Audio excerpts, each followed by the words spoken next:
আসসালামু আলাইকুম। চলে আসলাম একটা নতুন ব্লগ নিয়ে। তারপর বলুন তো আপনারা সবাই কেমন আছেন? আমি কিন্তু আলহামদুলিল্লাহ অনেক ভালো আছি। কেননা আজকে আমাদের বাড়িতে অনেক মেহমান আসবে।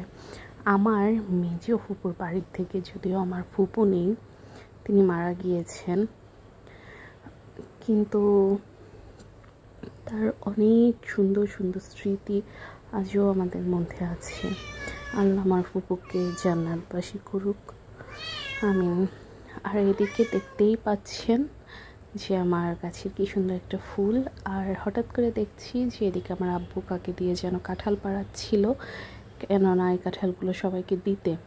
আমাদের কাছে এত পরিমাণ কাঁঠাল হয়েছে আর এত গরম যে আমাদের তেমন খাওয়ার আগ্রহ নেই। আর এদিকে দেখতে পাচ্ছি আমার মা রান্না করছে। এদিকে গরুর মাংস হয়ে গিয়েছে আর ওই যে মুরগি ভেজে রেখেছে রোস্টের জন্য। আর দেখুন আমাদের চারপাশটা কি সুন্দর সবুজ, মাশাআল্লাহ।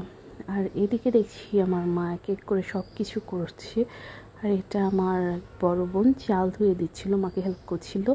আর এদিকে দেখছি ঘরে এসে যে পায়েসটা রেডি হয়ে গিয়েছে। পায়েস, ডাল, মাছ ভাজা, এগুলো এক এক করে রেডি হয়ে গিয়েছে, তাই আমি এক এক করে দেখছিলাম আর একটু একটু করে ভিডিও করছিলাম। আর কিছুক্ষণ পরেই এই তো রোস্টটাও হয়ে গিয়েছে। আর হ্যাঁ, এদিকে পোলাওটাও হয়ে গিয়েছে। আর ফোন করে বারবার খোঁজ নিচ্ছিলাম কখন গেস্ট আসবে।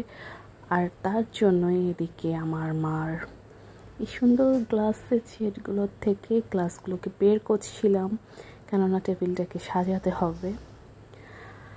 আর হ্যাঁ, এই যে হচ্ছে টেবিলটা সাজানোর পরে আমার এই মেজো ফুপুর বাড়িতে গেলে সে এত কিছু আমাদের খাওয়ার জন্য অ্যারেঞ্জ করতো যে সে অনুযায়ী আমরা কিছুই করতে পারিনি।